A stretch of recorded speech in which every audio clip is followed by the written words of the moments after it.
Hi everyone!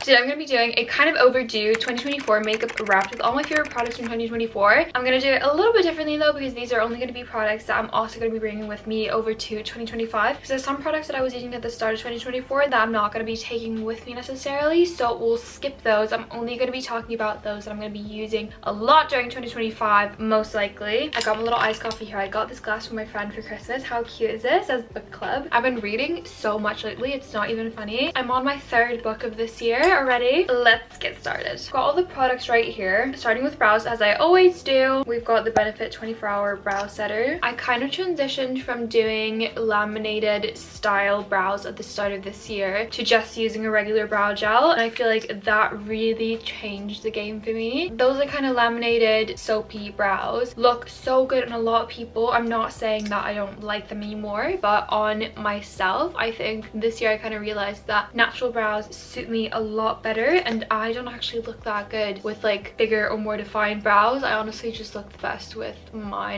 because my brows are pretty sparse anyway. Honestly, that's just kind of what suits me the best. It goes best with my face. Mochi, do you want to say hi? Every single time I film a YouTube video, it's not this way when I do a TikTok because I feel like the cats are used to it, but when I do a YouTube video the cats just go crazy. Do you want to come say hi? Do you want to say hi to the camera? Hello.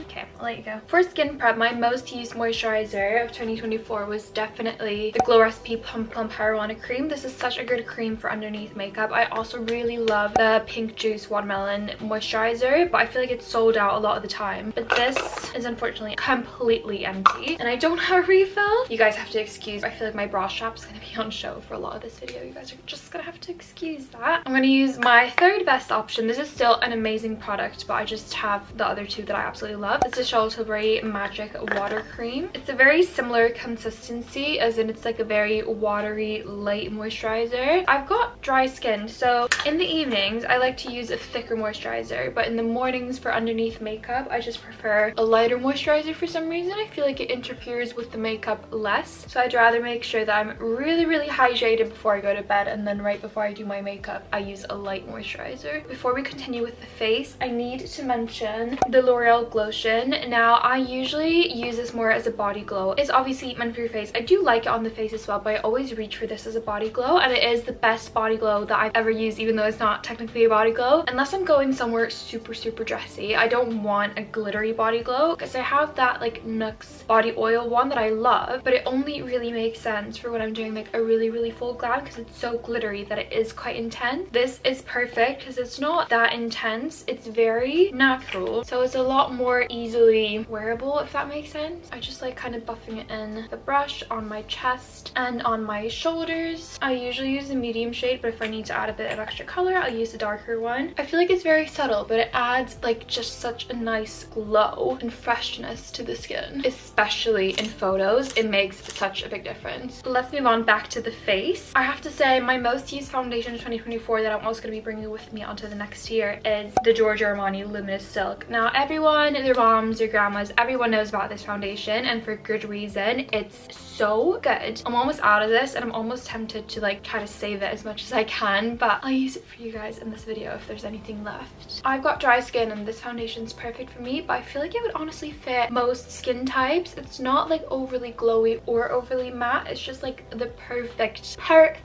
in between. By the way, I'm actually also sat here like a crazy person. Like I'm wearing this top because I just thought it looked good for the video, but I'm freezing. I'm drinking iced coffee and I've got a hot water bottle on my lap. Like make it make sense. I just love an iced coffee, like no matter how cold it is. I don't really care, I just love it. For concealer, I think I'm gonna have to go with my Hourglass concealer. Lately I've been using my Too Faced Born This Way concealer a lot more, but I feel like this was definitely the concealer of the year, and it is such a good one. I'm almost out of this one, so I need to get a new one. And this is also pretty light. Or actually no, I feel like this would work pretty well. It is a very full coverage concealer, so if that's not your vibe, you're not gonna like this, but I personally love it. Love it. I love a flawless under eye. I'm really picky with concealers because my under eyes are pretty dark and they're really dry, so I feel like I do have quite a lot of fine lines, even though I'm only 25, and this one passes all the tests for me. For cream bronzer, this is an easy one. There was never going to be anything else but the Anastasia cream bronzer. You guys know I talk about this in every single single video on here, on TikTok, Instagram, whatever. I talk about this all the time. I use the shade Golden Tan. I'm basically out of it. There's like basically nothing left. I've got a few backups in my drawer though, so don't worry, but I've been trying to use this up. I've been using it for ages. It is just unmatched. I've got so many other cream bronzers that I do use every now and then because I like to kind of mix it up for videos and stuff like that, but this one is just unbeatable. It's so easy to blend out. Actually, now it's kind of difficult because there's so little left in this. I feel like this is just the perfect formula and shade and everything for me, and we are officially basically out of it. Woo! Need to open up another one ASAP. Oh, how pretty.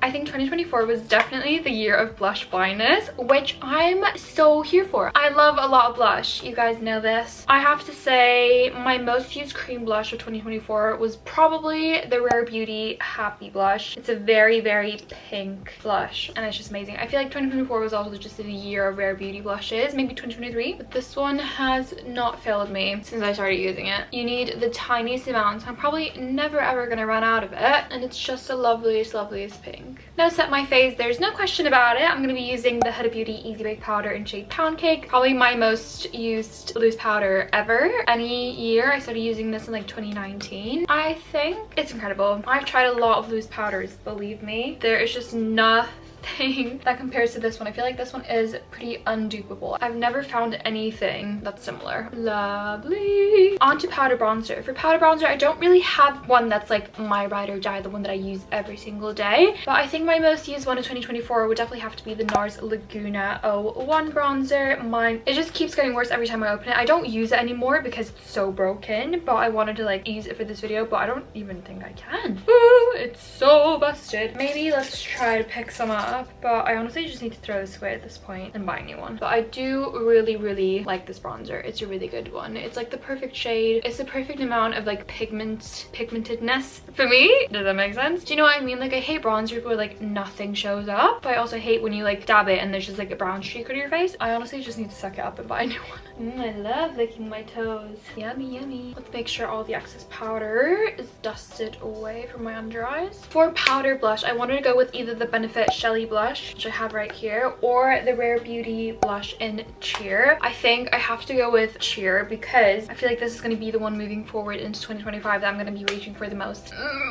Oh, words cannot describe how I feel about this blush. It's such a perfect color. It's like a peachy pink, but my favorite thing about it is the formula and the glow that I get from it. It makes you look like you're wearing a highlighter. This is not by any means a subtle blush. It's more subtle than shade Happy though. I do reach for Happy sometimes if I'm like, you know what, I want to look like Sabrina Carpenter. I'll go for Happy because that is pink, super glowy. This one is a little bit more subtle. It is still pretty pigmented and very glowy. Can you see the glow that it gives me? I feel like it's a lot more impactful in real life, and also when you take flash photos it looks incredible. It's so pretty. Just do the other side. This blush for me will not be going anywhere. Selena Rare Beauty is just the queen of blushes in my opinion. That's the skin basically done. So to set everything we need setting spray, and I think I'd have to say my most used one in 2024 is probably the Urban Decay All Nighter Vitamin C spray, and this is still my favorite. I only have the small version now, so I need to get a bigger one, but it's so good. It's like the All Nighter, but I feel like it's more hydrating.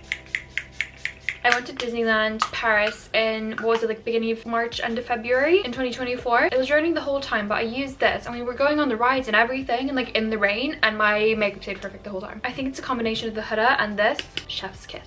What I was saying with the brows earlier, usually I will use the brow gel at the start of my routine, and then at this point in my routine the brow gel has dried down, so I go in with a brow pen. My favorite one and most used one of 2024 is definitely the NYX Lift and Snatch brow pen. This is in the shade Ash Brown. It's like the perfect shade for me. I feel like it's just very similar to my natural brow hairs because I don't want to darken them at all. I just want to like fill in some sparse areas, and I literally basically just go in and draw a couple hairs right here and like maybe elongate my brows a little bit, but I just fill in any gaps without like, I don't want to make them structured at all. I just want to fill in any little bald spots that I have. I keep it very subtle. Moving on to eyes, my most used eyeshadow palette for like an everyday kind of look in 2024 was definitely the Morphe Gold Secret palette, and this is just one that I just kept reaching for again and again because it just has most of the shades that I would usually want for like an everyday look. I will be bringing this with me to 2025. It's not a like super interesting palette where I'm going to be able to create a bunch bunch of, like, usually if I'm filming, I will reach for something else that allows me to do a bit more variety. But for my everyday life, this is such a good palette. I feel like most people would love this. This is my most used color from the palette, and I will just kind of blend that into my crease. I like dusting that underneath my eyes as well. And I love using the dark shade right here as like a little smudgy eyeliner. I'm not going to do a full one today. I'm just going to very, very lightly smudge this along the end of my lash line, even using my finger to kind of blend it out. It's very, very subtle, but I feel like I can tell the difference. It just darkens it up a little bit. This matte light shade here is also really, really good. It's like the perfect shade if I want to do like a bright lid. So I'll kind of just like pat that into my inner corner and on my inner lid. I took this one with me on probably every holiday that I went on last year, and I probably will this year. To finish off the eyes, I've got mascara. I only really started using this mascara at like the end of last year, but you best believe I'm going to be bringing it to 2025 and probably a lot longer, unless I find something to beat it, which I don't think I will. But it's the Too Faced, you know what it's called, mascara in the waterproof. Now the waterproof really makes a difference because it holds that curl like I've never experienced in my life. I don't use it on my bottom lashes because it is quite hard to get off, so I'll usually just use something else, like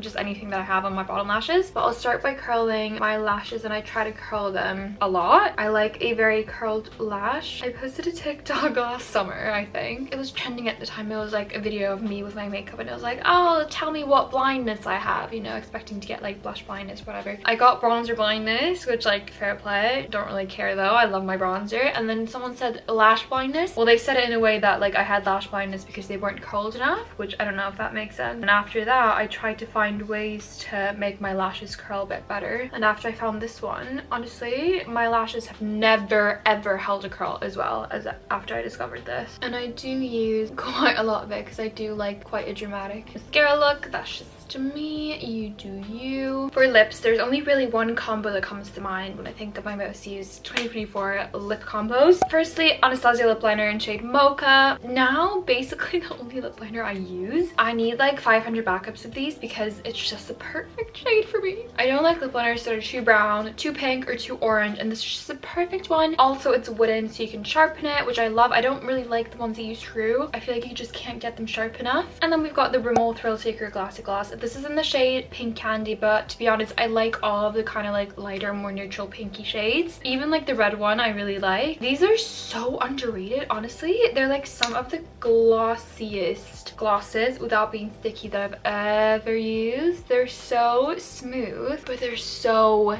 nice and glossy. And those were all my most used products 2024, and you best believe I'll be bringing them with me into 2025. Let me know if any of these were in your 2024 makeup wrapped, or if you're gonna be trying them and hopefully bringing them onto your 2025 makeup wrapped, if that makes sense. Love you guys so much, and I'll see you in my next video. Bye!